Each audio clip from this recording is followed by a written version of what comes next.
You're listening to Inside The Audition, the podcast where we go behind the scenes and take a deep dive look at the world of auditioning for TV, film, and theater. My name's Joe Lars Larson. And I'm Brandon Knox. And we are obsessed with helping you elevate your auditions and get one step closer to booking your dream role. Each episode, we host actors, comedians, and industry professionals who share their experiences, insights, and advice on the audition process. From how to find more auditions, preparation and rehearsal, to nailing your audition and callback, we'll provide actionable tips and tools, systems and processes, resources and training that you need to land your next role. We demystify the often intimidating and misunderstood world of auditions to help you succeed. So whether you're just starting out on your acting journey or you're a seasoned pro, join us today as we go inside the audition. Hello. Welcome to episode 122 of Inside the Audition. I'm Lars and Brandon BK Broiler. How you doing, BK? I'm fantastic, Lars. I'm going to the Leaf game tonight. I'm very excited. I see. Yes, we were talking backstage. If you were to just look silently at our podcast clips, it would appear that it's the Toronto Maple Leafs hockey podcast, but it is not. Brandon's just a super fan, and what's the word? Masochist, I think, is the word. Someone who likes pain and likes to be disappointed. I like to think of it as a loyal and diehard fan, but right. You can say it however you want, Lars. Right, potato, I think. Something like that. Same but different. But I appreciate your loyalty, and I respect your willingness to be disappointed year after year. But you say this is the year they're going to win the whole thing. Yeah. Which I think have people been saying that since 1967? Well, yeah. Yeah. But this is the year. Right. This is year. Well, good luck tonight. I'll stay tuned for your Instagram. But enough Leaf talk today. I don't even want to get into too much chit chat. Often we banter off the top, but I want to get right into it with our guests. This is my birthday week on Friday. It's my birthday, Friday the 13th. I was actually born on Friday the 13th. So this is a special one for me. So for me today, our guest is an early birthday present for me and for all of our viewers. Make sure you stick around for this one. Get a notepad out. I'm sure there's going to be tons of pearls of wisdom dropped as we share our audition processes today. So without any further ado, we're going to show a clip. We're going to roll a little clip. Can I say the magic words? Say the magic words, Lars. Roll the clip. And I'm sure more than one of you have woken up in the middle of the night and you've walked to the bathroom, you flipped on the light, and you've stared at yourself in the mirror. And you had a good long look, and you asked yourself, who am I? Who am I? That's a big question. That's a very heavy and dangerous question. That's like existential time. When I was in university, I stood in front of that mirror, and I looked at myself, and I said, who am I? And I picked up a razor blade that was sitting beside the sink, and I started to shave my head. And then I mailed that hair to my mother. I have never been shy of the great dramatic gesture. But it's a big question. Who am I? And most of you will be prone to ask that question at this time in your life. But today I'm going to say, don't ask that question. You see, who am I is the question of the critic. No, it's the historian. It's the map maker. It feels kind of like you're taking a Sharpie and you're drawing an outline of your body, and it's permanent and you can't escape it. And it's cumbersome. Instead, I want you to think like an artist. I want you to think like a creator.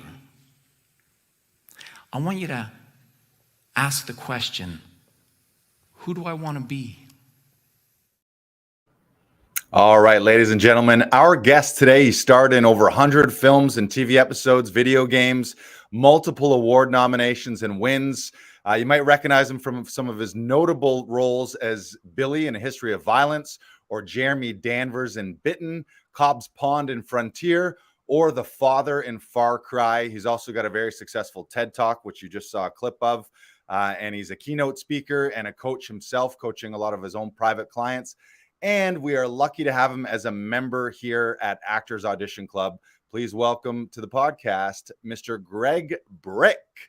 Woo! There he is. It's nice to see you again. Yeah, Nice great to to see see you. you too. Thanks for joining us today. Oh, my pleasure. Truly is my pleasure. Yeah, we're this is one of our the ones that we've been looking forward to for a long time. Not to take anything away from any of our other guests, but just to give you a little bit of history, and of course you know this, Greg. You first came to Actors Audition Club to do a self-tape with us probably 5 years ago, when we were very new. And we had mutual friends. You'd worked with Alex Ozeroff on Bitten. Great man. And we love Alex here at the studio. And I think he recommended that you come in here. And I remember the day that you came in here thinking, wow, that's the best actor who's ever walked into the studio. And it was because of your preparation and your professionalism. And I think you were doing two separate auditions, maybe 2 or 3 scenes each. You came in and you banged out 2 different versions of each scene, like it was an on the day shoot. Like they could have just used your audition as the footage in the movie. It was that spot on. And then you walked out, and I was like, "Whoa, that's how you do things." So ever since then, anytime anyone has asked me, like, "Oh, who's come in here? Any notables?" And I always point to you as the number one actor as far as preparation and professionalism and just nailing it in the room. I don't even think you rehearsed it. It was just like, let's shoot it, bang, bang, bang, and you were out of here. Like it was an in-person audition versus a self-tape experience. So we're pumped to have you on the podcast today for you to share some of that wisdom and share some of your experience with our audience. But first, something that we like to do here is called the 1 minute life story. This is where Brandon is going to put a stopwatch up on the clock, and you have 1 minute to tell us the life of Greg Bryk. So ladies and gentlemen, this is Greg Bryk's 1 minute life story starting now. Well, I was born and raised in Winnipeg, Manitoba. My mother was a school teacher. My father was a lawyer. I grew up playing a lot of sports, shivering in the cold winters, had no idea that I ever wanted to be anything other than a lawyer, which my dad was a very good football player, was recruited to go play football at Queen's University. Did that, played for 3 seasons there, was an academic All-Canadian, won a Vanier Cup national championship. Realized I was not good enough to be a professional football player. And at that time, I was encouraged to try my hand at acting, was cast as Hamlet, fell in love with acting, fell in love with the girl, went to New York City, continued my training, got pregnant, became a father, became a professional actor. And I've spent the last 26 years of my life dancing from shadow to shadow, trying to figure it out. Oh, And that was Greg Bryk's 1 minute life story with 5 seconds to spare. yeah. I just want to point out whose acting debut is playing Hamlet. Yeah. Like, this guy doesn't mess around. He's like, hey, you should try acting. Oh, okay. How about Hamlet? Yeah, no, it was a very strange start to what has been a very strange and enjoyable life. Acting wasn't. Are we jumping in here? Do you want me to start? Yeah, Get let's into jump it. in. Yeah. Yeah. Into it. I grew up playing a lot of sports. I played football. I played hockey, AAA hockey when I was a kid. Go Leafs, go. And then I was also a very good football player. And when I got to be about 15, 16, I had to chose football, went on to Queen's University and played there, and a great experience, excellent group of guys and some wonderful coaches. And the university was an incredible experience. And then in my 3rd year, I took a playwriting class. I'd always written a little bit of poetry and stuff and been interested in literature. And the professor really liked the way I read my own stuff and the way I wrote. And he encouraged me to think about acting. And in my 4th year, he was going to be directing a production of Hamlet. And it was, he asked me to audition. His original idea was sort of the idea of exploring the mutable self. He was a very well-known mask maker in Canada. His name's Fred Uringer. He did a lot of masks for Stratford and stuff like that. And the idea was that each young actor would play Hamlet at a different stage in the play, and you change masks and identities. And it was a really cool idea. And during this audition process, he was doing chemistry reads to see where people would fit. And after about 3 weeks, he pulled me aside after this sort of rehearsal audition session, and he said, you know, I've had this idea for Hamlet in my head since I was in theater school myself, and this is going to be my last Hamlet. He was in his 70s, older gentleman, and he goes, I want to scrap that production. I want you to play Hamlet. And it was an unabridged version of the play, and I was familiar with Shakespeare because I studied Shakespeare literature. That same night, I kissed my now wife for the first time. So I was falling in love with her, falling in love with acting, racing back and forth between her little 3rd-story apartment and the theater. And I just fell in love with this new life and this art form, and ignorance was bliss. I didn't think I couldn't play the part, because why would I think any differently? And I got some nice encouragement doing that, and thought, well, I got to go train somewhere, because I decided this was going to be my new life. Little did I know. And so I went to New York. My wife Danielle and I, we packed one little suitcase with some books, some clothes, and a little pair of baby jeans that she bought after our 3rd date that each of our kids has worn since then. And we moved to New York, and I went to Circle in the Square Theater School, where Benicio del Toro went, Philip Seymour Hoffman went. And it was this amazing program for me. Everybody, acting is so funny, as you guys well know, that whatever helps you work, whatever helps you commit to a part, to be believable in a part, to access yourself in the service of a part, that's what works. And this program had a mixture of technical classical work. We had a lot of Juilliard professors working with us, voice and speech and movement and neutral mask and all of that stuff. And then we also had part of the curriculum was much more Lee Strasbergian method-based acting, sense memory, affective memory. And so it was this balance, and it fit very well. And I was challenged by my teachers, and I was encouraged by my teachers. And it was this incredible experience being in New York and learning how to play myself, learning what worked for me, what didn't work for me, got to wrestle with some really great parts and work with some really fine actors. And also being in New York at that time was so exciting. I mean, that city always feels like it's giving birth to something exciting. And, the sounds of sirens and living in the Lower East Side in the East Village, it was powerful. It was a really powerful and alchemic experience. It changed who I was. And then we got pregnant when I was in my 2nd year, found out Christmas of my 2nd year, and decided that we were going to get married. And we had my oldest son, Dempsey, that summer, who's starring in Willow right now. So my life began as an actor and as a father at the same time, and as a husband, and trying to figure out how that was going to work out, and also trying to figure myself out as a man growing up. I mean, I was 23 years old. I didn't know much of anything, and we just struggled. And I spent a lot of time early in my career waiting tables, obviously, auditioning, trying to figure out how to audition. That's one thing that's never covered in theater school. Well, we had no on-camera component of it, and also auditioning and all, like, sort of not just the business of it, but just the psychology of that was never covered. So I was trying to, and I didn't know actors. I didn't grow up with actors. I'd never seen a play till I was 21 years old. So it was like a very much an undiscovered country that I was venturing forth into.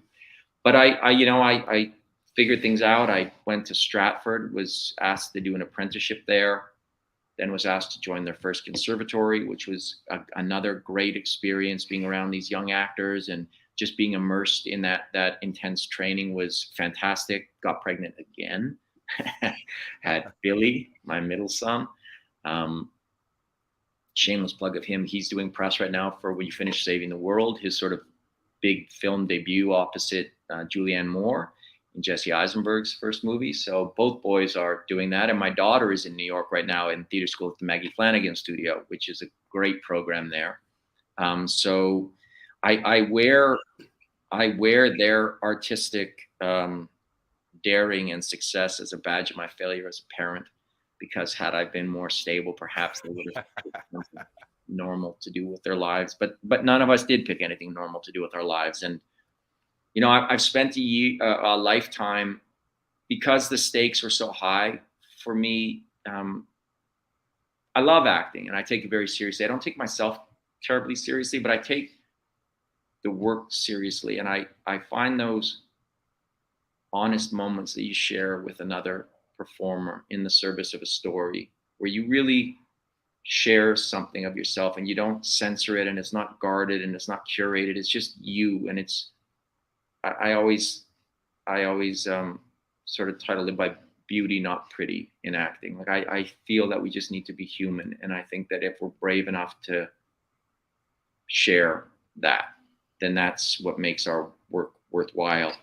And professionally, I had to take every audition seriously, because I literally had mouths to feed. I mean, I had babies at home, and we struggled financially for a long time, and it was hard, and we would bounce around from apartment to apartment. And then I sort of got a break when my first sort of break was getting hired by Paul Gross in Men with Brooms, which was kind of like a Canadian classic. And he cast me, and I was quitting acting at the time. I wrote my LSATs, and I was going to go back to law school because I had kids, and I wasn't making any money at all. And I had marriage counselors telling me that I was just a moron for doing this, and it was selfish and it was immature, and who do you think you are, sort of thing. And then I got cast as Alexander the Juggernaut Yount, and Paul Gross was a really great mentor to me through that shoot. And I got hired and fired from K-19 the Widowmaker at the same time, but they still had to pay me the money. And it sort of it pivoted me away from law school. And I've been blessed with a really great career. And that said, it's a really, as you guys know, because you're both professionals, you're both in this, it's a difficult path. It's a very lonely path in a lot of ways. And it's a very, like, it lends itself to insecurity, because you're putting yourself out there and all you really have to share is yourself. And sometimes it goes great, and sometimes it doesn't go great. And I think the only thing we can do is always come back to, like, why we want to do this, and what can we share in an audition. Like, what honesty can we share? Like, what is that little grace note of being human and putting everything else out of the way and just being human while the camera's rolling and sharing that. So yeah, I love that. Man, what a great origin story you have, though. From Hamlet to New York, like, Yeah. and then to Stratford right after that. And I love that your whole family is in the business too, which Yes. obviously has its challenges, but now you seem to have mostly everyone has smashed through the barriers and is working consistently and having a good time. Well, You guys are. Pardon me. I was just gonna say, you guys are like your own Brady Bunch, but in acting, you're the Bricky Bunch. Yeah, it's wild because, you know, my wife has always encouraged the kids to just, you know, really believe in themselves, and has great integrity as a person, is willing to say no. And I'm much more of a pleaser, a people pleaser. But, you know, I think too many times we try to tell people what can't be done. And I've always said to my kids, one of the good things is that even if it's 1 in a million, like, someone has to be that one. So, like, why not you? And I think you have to carry that. I think that there's going to be enough. I think there's going to be enough people and enough obstacles in life, but in this career in particular, and that it's not about being rational. It's about being hopeful that you can create a meaningful life in this art. And maybe money comes, and maybe money doesn't, and maybe money's there, and maybe money's, you know, goes away. There's not a lot of consistency unless you're in that very, very thin sliver at the top. But there's something profound as an audience member when I see a performance that moves me. I see a film that moves me, a play that moves me. I see the generosity of that actor to give themselves in the service of that story, that movie, that play. And I just think that there's something worthwhile about that, and it's worth the pain of the journey. And there is you know, I mean, there's pain in everything, but particularly in this art form, you know, even when it's good, you're playing maybe something that you're 15 takes in a row dealing with the death of a child or heartbreak or terror or whatever it is. So, and if you're playing it truthfully and honestly, and you're putting yourself in those situations, you're experiencing it on kind of a difficult, in a difficult way. And you carry that home with you afterwards. And that's when you're working. When you're not working, you wonder, like, what is my life? What is this? Like, what am I doing or not doing?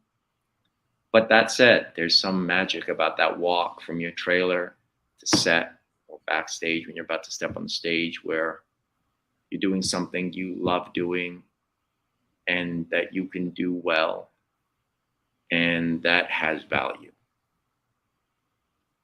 When you were starting out, do you remember your first paid gig, the first time someone gave you money for this? Did that blow your mind?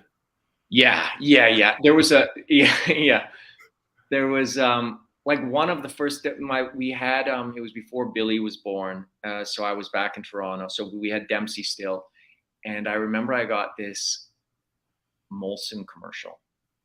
You know, I was waiting tables. We were so poor. We were so broke for so long, and I remember we were lying in bed on our futon, my wife and I, and we had the baby with us. And I got this commercial, this Molson commercial during the Olympics or something. I was a Swedish hockey player in the shower, and it was like sort of a play on the Psycho thing. And the hockey player pulled it open, nice cover, and I screamed. And it was like a small amount of money, but we thought, God, we were so rich. Like, we thought, this is it. Like, this is it. Because in my mind also, I thought if you did a career, you were famous. Commercial, you were famous. If I saw someone that I had seen on TV in any capacity, I'm like, you must be so rich. And you're so famous.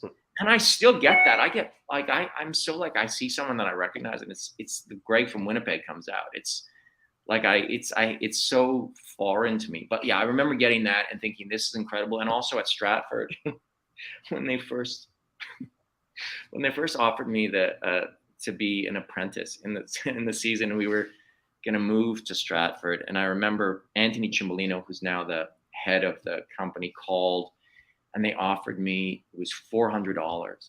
And I thought it was for the season. And I said yes, thinking, we were like, this is a great opportunity. It's Stratford. It's like 6 months. Somehow we can make it work. And maybe I'll borrow money from my parents a little bit to just stay alive. And how much and it ended up being $400 a week, which is still not a lot of money, but we lived on that. Like, we found this great little apartment in Stratford above this restaurant called Down the Street. And it was a little 2-bedroom, and we had Dempsey, and I would, you know, go to the theater and be rehearsing and then doing shows at night and coming back with it. It was like this magical time, and we lived on $400 a week. We had no car or anything, and I guess we didn't do anything other than walk along the river and be like a young couple together with a baby.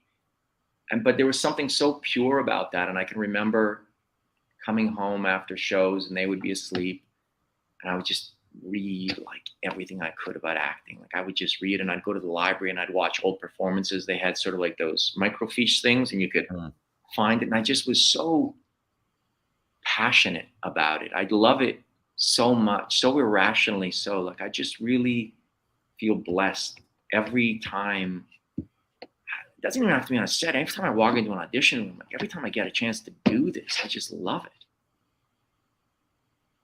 Yeah, that's great. Do you remember any of the roles in Stratford that you played? So I was, I played, I was in the Scottish play, and I was the guy who now I can't remember the character's name, but I run onto the stage and I say what a crazy night it's been, and horses were eating each other and all that stuff. I played that. I played Wolfgang in Night of the Iguana, which is like one of the young German couple. I understudied Geordie Johnson as Reverend Shannon in Night of the Iguana. I played a character, he doesn't even exist in the real play, but Martha Henry created a character called Mr. X, who's sort of like the lover in the cherry orchard. Like, it's alluded to in the play, but you just saw me at the very beginning. I didn't do much. I essentially was a glorified spear carrier. And I still loved it though. And then got invited to, again, be part of the conservatory. But I never really got to do anything great other than some of the understudy runs and some of the scene work in class. But it was still not necessarily at the time the best fit creatively for me. Like there's definitely a house style about things, and I came sort of so full of New York, and every moment was going to be fresh and alive and new, and I was going to be, I was going to connect even peripherally, like as much as I could to these things, and speak from the heart and speak from the moment every time that I could. And some of the older actors there, and I suppose if you're carrying a play for 4 months, once you lock in your performance, a lot of them, like, they locked it in. And if you did anything, I'm not talking changing lines or improvising, I'm just saying you were 1 foot over, or the intent behind the line was different on a night, like, it was a problem. So I figured that might not be the best fit for me, because I don't like to work that way. I respect the craftsmanship, I suppose, and I understand that it's difficult to, like, go there every night and every day. But on the flip side, I feel like if you're not going to do that, then what's the point of any of it? It becomes this sort of pretty pantomime or something. And I'm not using the word pantomime, right, because it's not a pantomime, but it just becomes like something cold and something very decided and something very safe. And I think that we're paid very well for what we do. And if we don't put ourselves in danger, in harm's way every time, if that's what it's called for, then we're really not doing it. I want to talk a little bit about auditions and audition processes. We live in a world now where auditions have changed, now that they're all self-tapes for the most part, at least in first auditions. And then we've got Zoom callbacks, and maybe there's some stuff happening in the room now. But Brandon can attest to this too, is when you come into the studio here at Actors Audition Club, I think you're one of the most well-prepared. You're always like a half an hour early, to the point where Brandon knows that he, like, in his head, he's attempting to beat you here to the studio, but also very relaxed and you like in the zone. You arrive in the zone, but also very relaxed, very well prepared. And I think that's something that's a little different. The luxury of self-tapes is you have often more time. So I think a lot of actors will use the self-tape session as a little bit of rehearsal period and iron out the kinks. And then eventually by the end of the session, get a usable take that they want to send off. Whereas you're really the opposite. Like you seem to treat it like it's the olden days where you walk in and you got 1 takes, 2 takes, and you're out, goodbye. And you're really in the room for just 5 minutes. So can you talk a little bit about, and I know it varies from audition to audition and how much time you have, but can you talk about your overall process from the time your agent sends you an audition to the time you're here at the studio to tape it? Just walk us through your process, what you're doing at home in your own time. Sure. Well, one, thank you for those kind words. And I'm before I even get into that, I'm just going to say how, because I do come from a time when it was always in the room. And there's something magical about the excitement and the anticipation of going somewhere. And also there's something, to me, sacred about a designated audition space, a workspace. Even though we don't have the luxury when we're on a set, it's all there for us, right? If you're in a dining hall, you're in a dining hall, you're whatever. So you have all of that helps feed your imagination. The challenge that I find taping at home, and I'm blessed with excellent readers at home. My kids help, my wife help, they're all very talented. But for me, it felt like I'm still in my house, and it's still like all the baggage of your day to day is there with you, and it didn't feel special. Like I could do it, and could do good work, but there's my bed to the side, or there's my couch, there's my, whatever it is. There was nothing that it wasn't creating a sacred space around creation and a place to just be a professional actor working, be an actor sharing your work, doing your craft. So I really appreciate when I sort of revisited you guys last year, because I was just not feeling it at home. Like I just wasn't, it just didn't feel special. I didn't feel excited. And I know that, I've worked with both of you guys, and when I'm getting ready to come and either drive to you guys, or now I'm closer to walk to you guys, like I get excited the way it used to be with an audition, because you're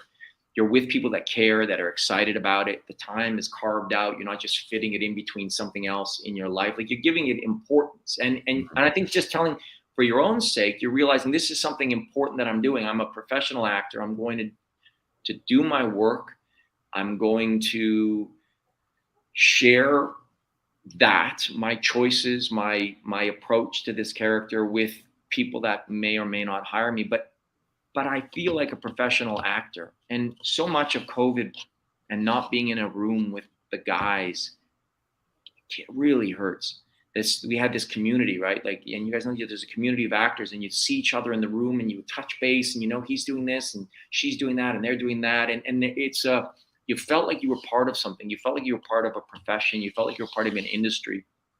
And I understand the utility of and the necessity of the Zoom audition, but to me it just missing that sense of like that electricity of this is the moment. This is a moment. And when I come to you guys, I'm preparing it like it was the old days, where I'm getting in the room. I love sitting in that waiting room for a second, and then just we go in and we're there to work, and it's not, I'm not going to like tiptoe around it and try to find my way. Like, I come in ready to go. So I get an audition, beep comes in.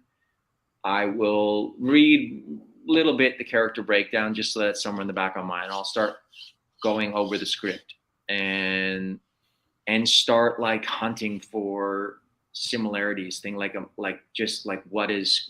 does this mean to me personally, and what parallels do I have in my life? Like, what am I going to use? Like, what tools do I need? What experiences do I need to draw on?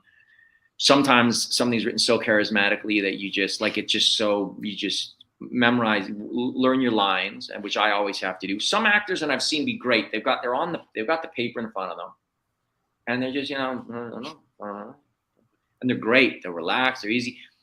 I feel anxious. Like, part of me still needs to do a good job, and I don't have enough give 0 Fs that I feel like I can just have that paper in hand. Some do, and some are great with it. I like to know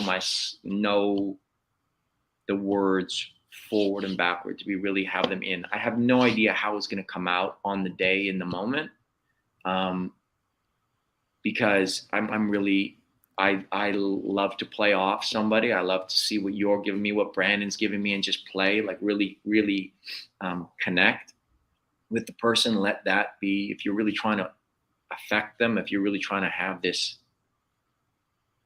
thing happen, then I think it's important for me to be able to be focused on you, not on me trying to get lines right, or me trying to remember lines. Like, that's not what it's about. I always like to do an emotional prep, particularly if it's something that's a scene that's gonna call for like a heightened emotion in one way or the other. I'll start in the morning. So I'll learn the lines the night before. Like, I'll really commit to having that. If I have it early enough, I love to go for a walk with my dogs and just be running it. But and then I don't sleep very well the night before, which is always exciting. And then I wake up really early, and it's in my head, like it's starting to be in my head. And then if it's a scene that's gonna demand some emotion from me, or something that I want to just sort of start to tenderize the meat in the morning, I'll listen to music that I know is going to sort of start to strip away at me a little bit. I'll start to just sort of play with memories, looking back at pictures of my kids when they were little. I just get myself in a place where I'm warm, where I'm emotionally warm, and where I know that then the writing and the other actors is going to be able to affect me. I think we walk around with so much armor and baggage in our day-to-day life that it's important to strip that away, to relax, to be present, to spend time breathing, to just do all of it, get rid of any excess energy that maybe I like to go for a run. I love to go to the gym first, to just get all of that like nervous energy discharge. And what's left is that useful energy, that useful emotion. It's not going to be, a lot of times as actors, what like we feel that we're doing something, but it's just like, that's just a lot of nervous energy going through our body, and we're not connected to the thoughts. We're not connected to the scene. We're just feeling something, and it feels good to feel something. But I like to get rid of like that first layer of whatever that is, and then just get to what I need for the scene. And then now when I'm at home, if I'm not able to come in for whatever reason, I like to carve out a point in the day, and I let whoever is going to be my reader here know we're taping from this to this. And if you need breakfast or whatever, please do it beforehand. And I was not great about that during COVID, where it would be sort of whoever was going to read was like, can I please, can I get 5 minutes? And, you're waiting there. We've got a piece of toast in their mouth, and they come up and they, it's not, they're doing you a favor as opposed to someone who wants to be doing this with you. So and then I roll up to you guys and we check the lighting, and I don't like to rehearse. I want to shoot it. I often find that the first take and the last take are always the ones that we end up with, one of those two. And I come prepared. I really appreciate on your guys' end how prepared you guys are. You obviously, you're fine actors in your own right as professionals beyond the service you guys provide, and it shows and it matters, because there are some actors, I've heard Michael Caine talk about, it doesn't matter, you can put a tennis ball on him thing and he's going to be fine. Like, he doesn't need you. I need you. Like, I really, really need the reader, because it really is for me about like finding some little moment between us, whatever that is. And it could be a very, like, I could be threatening, it could be anything, the scene, but it's just, I need that little, like that energy happening back and forth. Otherwise I feel like I'm not really doing anything. So right. That's, and it's, we're pros, like it matters. Like, we can be dilettantes, so you can not take it seriously, but I don't know what other important thing in your life you wouldn't take seriously. And I know a lot of actors, and again, whatever gets you there, like if you can piss it off and show up and not know, and put your gum out of your mouth or whatever and pick it up, and for some reason just magic happens, good for you. Like, I treat this like it's something that I care about and that I want to give all that I can give in that moment, even with only a day's notice, and it's not going to be the same as if you've been playing the character for a week or a month or a year. But like, I want to bring enough of myself authentically to that moment that they're going to have something to decide on. And as an actor, you're going to be not right for the part way more often than you are right for the part. But as long as I feel like, okay, I came and I did my work, and that I was present, and that I was daring, and that I was available, and I let whatever happen in that room after, preparing, not planning, then, you gotta just let it go. Easier said than done. You gotta do it. Mm-hmm. Mm-hmm. Yeah.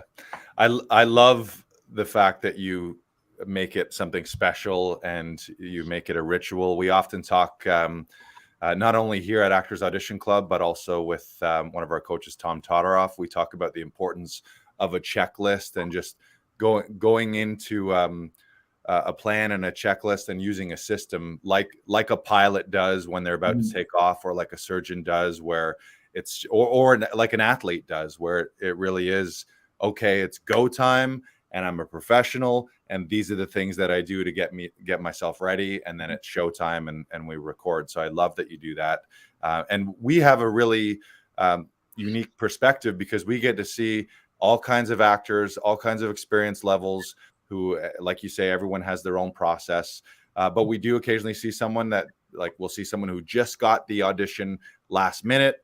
They haven't really prepped it. They walk in, and really they're using the hour to learn the lines and rehearse till they finally get a take that's usable at the end. But that's very different than coming in and being ready to rock. And the other thing that you mentioned too is a lot of actors will just use the reader, and they're listening to the reader, but they're just picking an eye line next to the camera, or an eye line, a mark off camera, versus making eye contact and engaging with the reader like a real human being. And you're one of the people who specifically asked for that in the room, and a lot of people don't care. So it's really interesting that you do that. Yeah, and I think that's just a matter of I think a lot of it is how you work.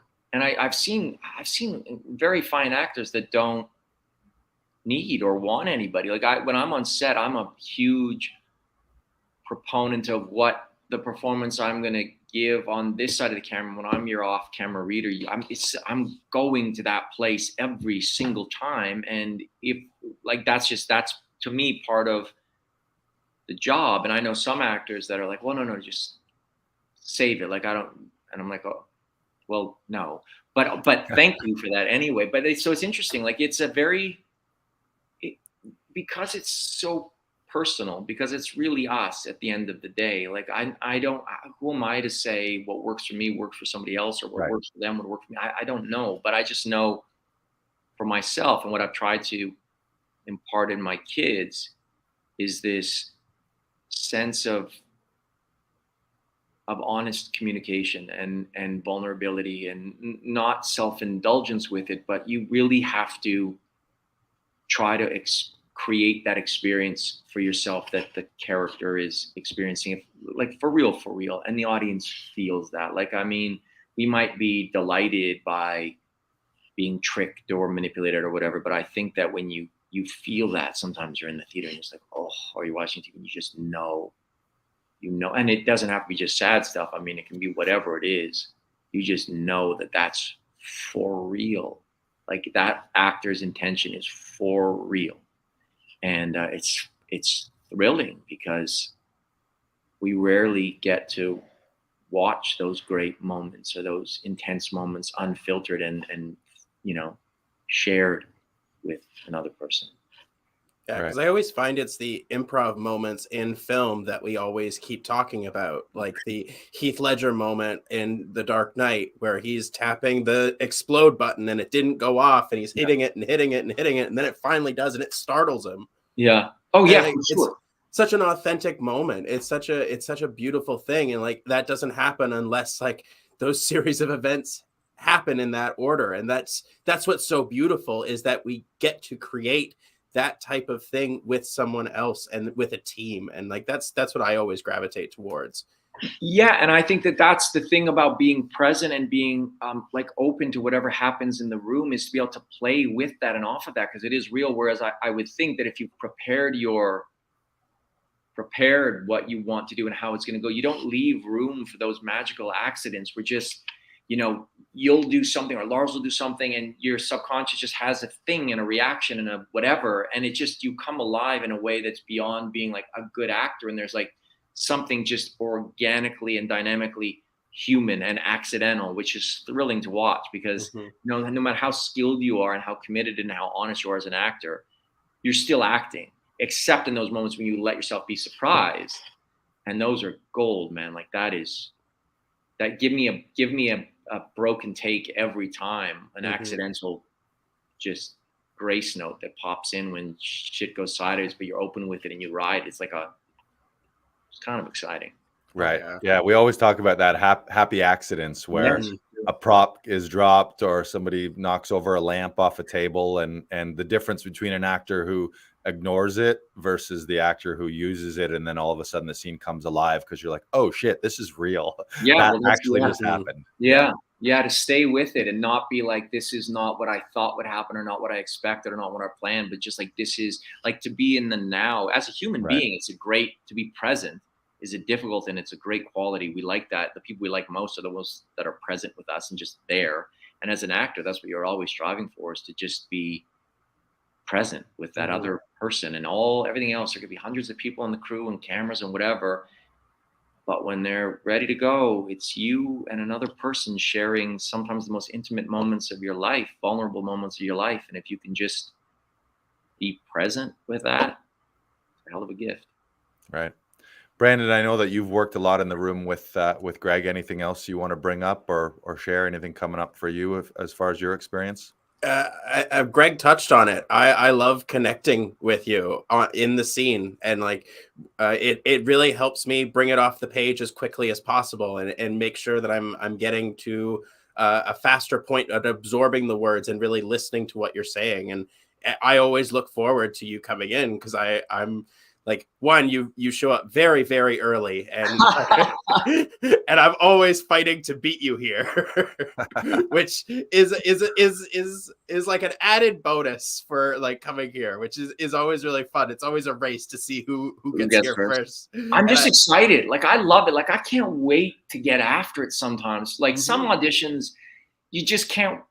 It's like a kid. Like, you just can't wait to get after it and to play. Like, that's the other thing. Like, you know, we sort of have been serious about the technique and the process and all of those things, but there's also a wonderful sense of play, a wonderful joy in creating even sad or difficult or painful scenes. There's still this wonderful joy in not being yourself for a minute, or not living in the circumstances of your life for just a second. There's this escape away from it and escape towards, and it's just something thrilling to this day. Like, I feel, you know, again, I've done over 100 movies and TV shows and video games now, and I still get butterflies every single time I make that walk from a trailer to a set. Every take, it is just, you walk in and it's dark, and it's like this, it's like Disney World or something. There's just this magic, sacred place that, you know,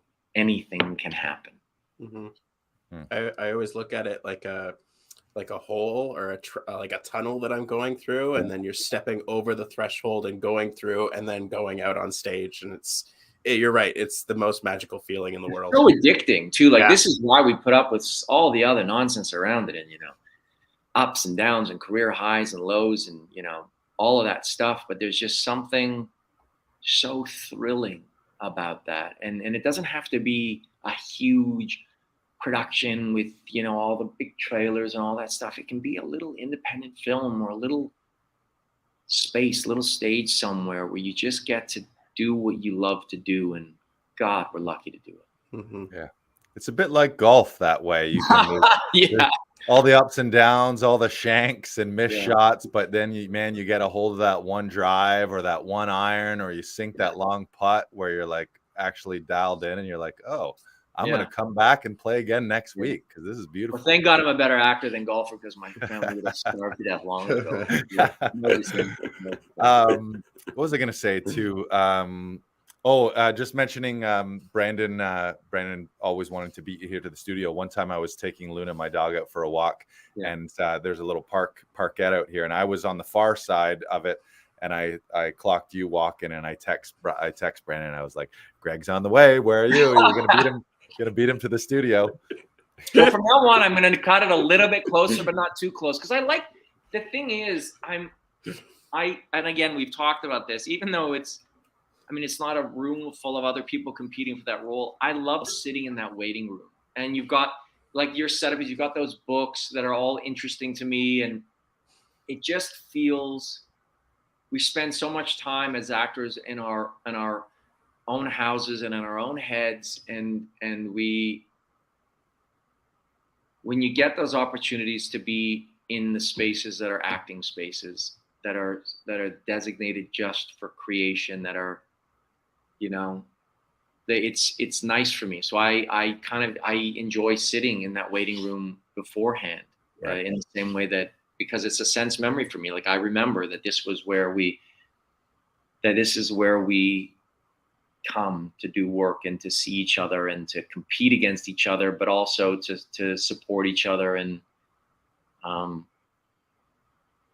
that is something that is missing. And I to be perfectly honest, I do hope, at least for callbacks and stuff like that, that we get back to a place where that happens, because as much as a self-tape, I think, is a very useful tool, it's not the best way of us sharing our work, because, as you said, like, you could come in for an hour, you could do 50 takes and you get one good one, right? Being coached within into your life, and then that's what you get, and then that's what they're going to get on set. Whereas if you get a person in the room, you see who they are, you get a sense of what they are as an actor, but you also get a sense of who they are as a person. You can get a sense of them.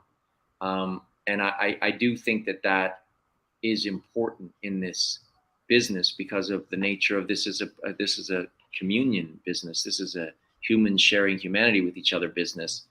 And I do hope that, again, as we get sort of further and further away and people settle, and I want to say normalcy sort of returns, that at least into the callback situation, we'll get to be in rooms with each other again. And either that, or I'm just going to start inviting like the guys to show up when I'm auditioning. You'll get like 5 or 6 hires, and Alan Van Sprang and Peter Outerbridge, Right. and all the guys. We'll just, there was Sean Benson. We'll just all be sitting around and Right.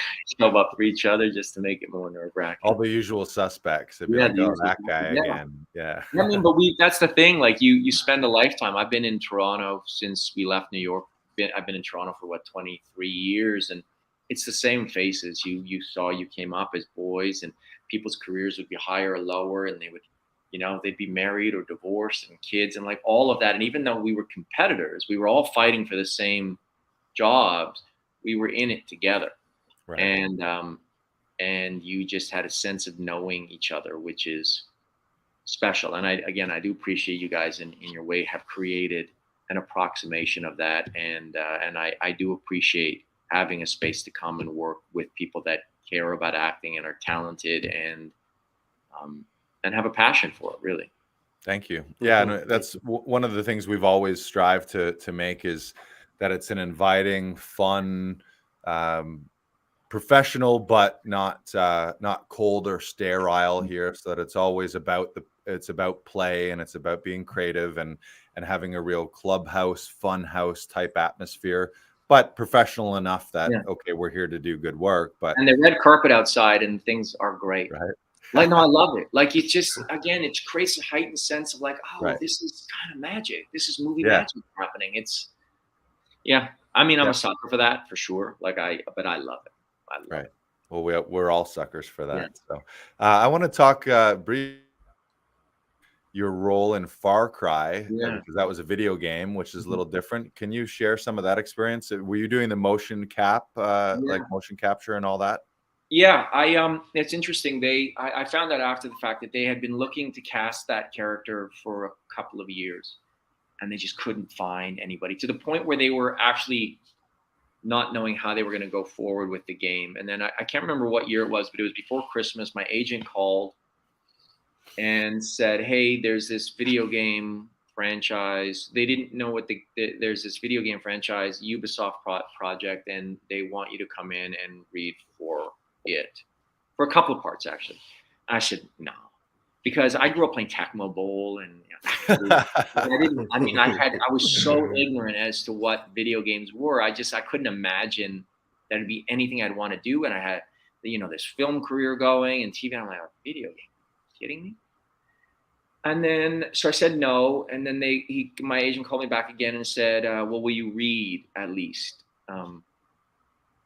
some of the stuff that they've written? So I got one part. I can't remember what the character was. I threw it away.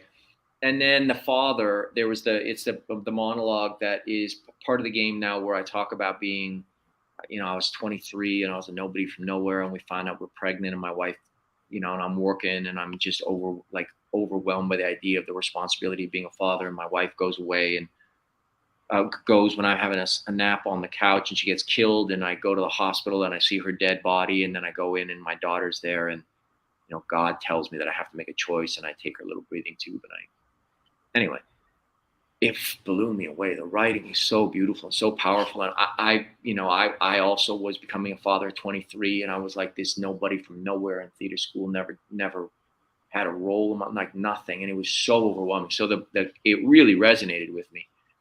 So I went in, and David Footy's the name of the director. It was at the old Carlaw Dundas, whatever that space is. And I went in and I did one take, and then I just got up and I left. Like, I didn't even wait for them to say anything, and they were kind of like, wait, and I was gone.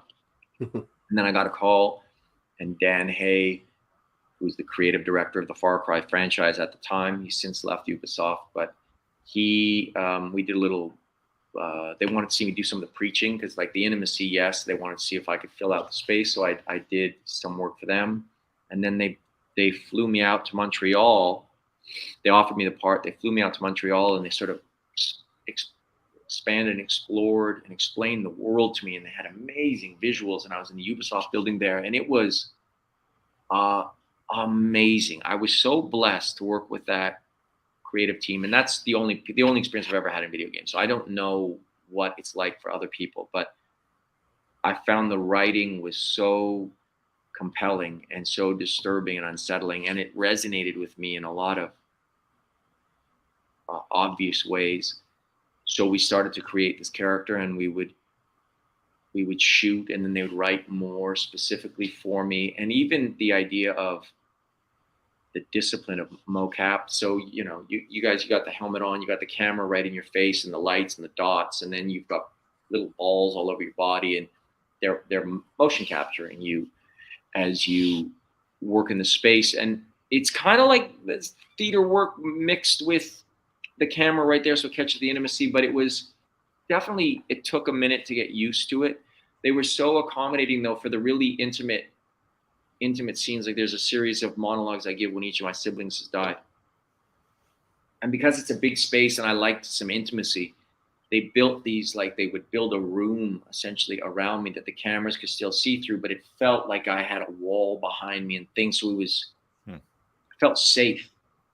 And so they would constantly go out of their way to do what they could do to help me do what I needed to do. And I loved every second of it. And then the response to the game was really strong, and I got to revisit the character a few more times, which was incredible. But as an actor who essentially has spent his entire life on film sets, I really felt that I was able to create that honest intimacy with the other characters in the game, which would essentially, like the other people I was working with, which would become the player in the game.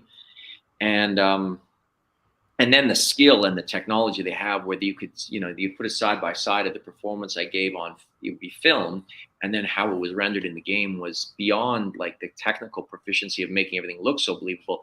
They really do manage to catch a bit of the soul of the performance as well. So it was an unbelievably positive and rewarding experience all the way through, both from the friendships I was able to make with particularly Dan and Drew, and but the whole Ubisoft team and that character. It's just a great character. Super cool. Is that as far as like people recognizing you or fans or anything, is that the role, or is there other, or is it Bitten, or of all the roles you've done, what's the thing that people talk to you about the most? So weirdly, A History of Violence is still something people will recognize me from. And that's been so, I mean, that's 20 years ago. But people will still, that changed my career for sure. Like David Cronenberg taking a chance on me for that and fighting for me. And that changed the trajectory of my career, because then the studios got very comfortable with me as a bad guy, and I was able to actually make money. Cobb's like Frontier, I'll get every once in a while. Jeremy from Bitten every once in a while. The Father is a little bit less. People know me and they will like on social media will interact, but even though they bought my likeness to create it, it's still, there's that one step removed that right people don't always know. But I would say probably like Bitten, Frontier, and A History of Violence are the three shows that people most recognize me from. If someone stops me on the street or whatever. Right. Cool. Yeah. All right. What I want to talk about is the future now. Mm-hmm. We always ask people what's a dream project they aspire to create. I know that you also have a parallel a business and venture that you're getting into, speaking and corporate speaking and keynote speaking, and also coaching. So you want to talk about any of those as well? Yeah. I mean, I'm always like, insofar as a project that I like to work on, I get to read for really interesting stuff all the time, and even though it was like last year was a really frustrating year because I came very close to a lot of really great projects and it just didn't break my way. It just, sometimes you go through that, and it was a bit shocking and humbling, because for say 15 years there'd been just like a constant upward ascent, and then last year was like, what the hell is going, like what am I doing or not doing? But that just is what it is. So I've written, I created and wrote a project that we are actively shopping right now, two actually. I'm doing some coaching, a limited number of coaching with people that reach out to me at Greg Bryk Coaching, acting coaching. And I also, based on my TED Talk, have created a system of creating and playing different characters so you can more successfully live the different roles in your life. You know, we all have this sense of our authentic self, this idea like this is who we are, right? I mean, but that's just a collection of the stories you were told by your parents, grandparents, friends. Like, it's like where you were raised, what you did. Like, that's an accident. Like, your authenticity is an accident of experience. And there's no reason you have to limit yourself. Like, well, I'm this type of person, or I behave this way in this situation because it's the way I have always behaved in that situation, or the way I learned how. So I use acting techniques to help people create different characters for different parts in their life. Like, what's needed from you at work is probably not the same that's needed from you as a parent, as a friend, as a son, as all of those things. So, you know, I do speeches based on that, and some workshops, corporate workshops, and also private coaching, life coaching as well, where we sort of, and it's fun, where we create the different characters in your life. That it's kind of like an actor in rep theater in the summer. Like, you might be playing Cyrano and Macbeth and Willy Loman all at the same time, and they're wildly different, but there still is one you there. There's the actor who's still there, but using voice and speech and wardrobe and movement and emotional states, you play these different characters. And if you do that in your life, I think you can be more effective in the different roles of your life. So I do that, doing some corporate keynote speaking. I have this really great opportunity. I'm doing a big speech at Deloitte this summer, one of the biggest sort of investment banking companies in the world. They're flying me out to Dallas to speak at their Entrepreneurs Summit, where they have 1,000 of the biggest CEOs, business owners, and investors in America all get together for this thing, and they're gonna bring me in to to hopefully entertain them. So that's life, and it's interesting. I'm at a very strange point in my life. I was always blessed with acting, but also I had kids around that needed to be driven to soccer, needed their lunches made, and needed to be walked to school. And so I had this very well-paying part-time job as an actor where I'd go off and do. But my life was, the day-to-day was, you know, working around with the kids. Like, that was my life. Like, my family was my full-time job. And now that they've all grown up and moved on and are doing their own thing, and they don't need me minute to minute, day to day, there's a lot of time, and there's a lot of purpose that I'm trying to find now. Like, what can I do to both satisfy myself, be professionally engaged and financially engaged, and also to give back. So I'm navigating and exploring these different things, with acting still being the thing that thrills my heart most. But there's time, so it's a very interesting period of reimagining what my life should look like and needs to look like. And it's terrifying when what you knew isn't anymore and what you did isn't anymore. But it's also exciting, because as you talk about in your YouTube 2 specials that you did, the actual stuff that I really appreciated and watched over in the last year. Audition Hero, yeah. Yeah, the Audition Hero stuff. Yeah, it was great. But yeah, it's imagining I'm gonna have to take my own medicine and decide who I want to be, and then become it. Because there's a little bit of a transition between roles. One long-running show has ended, and you have to decide what the next one is. Yeah. Right. We just shared up your website, gregbryk.com. And we shared the link to the full TED Talk. I would recommend everyone, whether you're an actor or not, check out that. The first time I saw it, I will tell you, it moved me, and I was welling up. It might have even been a full tear come out of these eyes. And it was great. It was really inspiring and a real powerful speech. So check both of those out. Yeah, I wanted to ask for people who are fathers, parents in the audience, and actors or aspiring fathers and parents, husbands as well. Any tips, advice to how to balance the challenging world of being an artist with also being a family man and Yeah. having that life? Yeah, it really, I've learned to compartmentalize, I think, that like create the space I needed to do good work, but also understand that your family needs you and to be present as much as you can. I know that people are really busy and with phones in hands, and you can be constantly called and pulled in different directions. But I think the more you can just be there with your family and kids, and not, it is what it is. And if you resent it or if you fight against it, then I think that there's nothing but tension in your life. Like you are a parent, and they're going to need a lot from you: time, energy, emotion. And that's part of the gig. And if you look at it positively and enjoy those moments and look forward to those moments, and even the sacrifices, know that there's something honorable in what you're doing. And being, for me, being a father, that's something I take very, very seriously. Being a husband, I take that very, very seriously. And I enjoy it. And it's not easy. It can be maddening at times and frustrating. And you think, oh God, life could be so much easier, this, that, whatever. But it's your life. And so live it the best you can and give the best of yourself to them, to the people that you love. Take enough time to satisfy your purpose and fulfill it, but give generously of yourself and give the best of yourself to them. Great. Advice that you would give to your past artist self. So young Greg, back when you were 23, just a young pup popping off Hamlet. Yeah, shit. I would say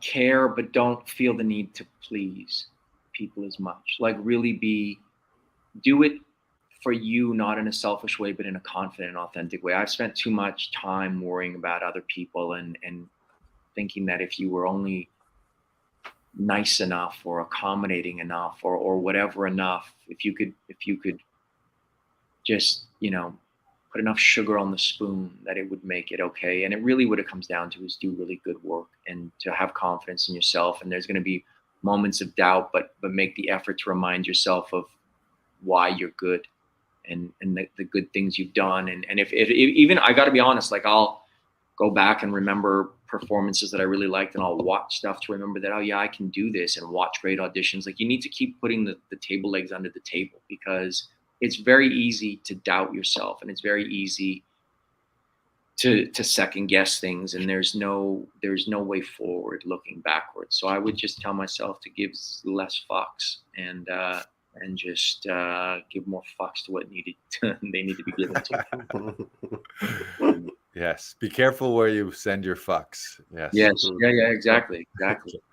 And anything else you want to share with the audience? Well, I know there's a lot of young actors that watch this and the community, and it is frustrating at times, and it's not easy. And particularly we'll look on social media or whatever, and you think, oh, they've got it all figured out, they've got it all together, their life is so great, their career is so great. But the heartbreaks and the anxieties and the pain of this are universals. And again, other than a handful of people, everybody feels the same doubt and the same fear. But I encourage you to just be courageous and to be daring and share yourself in your art, and do it fearlessly and humbly, and enjoy the compliments when they come, and let them land. Mic drop. Boom. Yes. Yeah. Greg, we want to thank you so much for taking the time to be on the podcast today. And again, just to acknowledge you, we really appreciate you being a part of Actors Audition Club. And we love when you come in here, your professionalism and your preparation. You are a real role model and an inspiration for us. And we always talk about it too, that as much as we're providing a service for you here at the Self Tape studio, we're also getting a lot out of all those sessions. So yeah, so happy to have you as part of things, and we wish you all the best. And we're friends and fans, and just happy to be associated with you and your career and your whole family too. So thank you very much. All the best to the Bricks. Brandon, anything else you want to add? No, thank you so much for being here, Greg. Yeah, It's great. Absolutely. I appreciate you guys. I appreciate you guys. Yeah. Have a great night tonight. Enjoy the Leafs game. See you soon. Thank you so much. Take care. See you soon, everybody. Bye-bye, bye-bye, bye-bye. Bye-bye.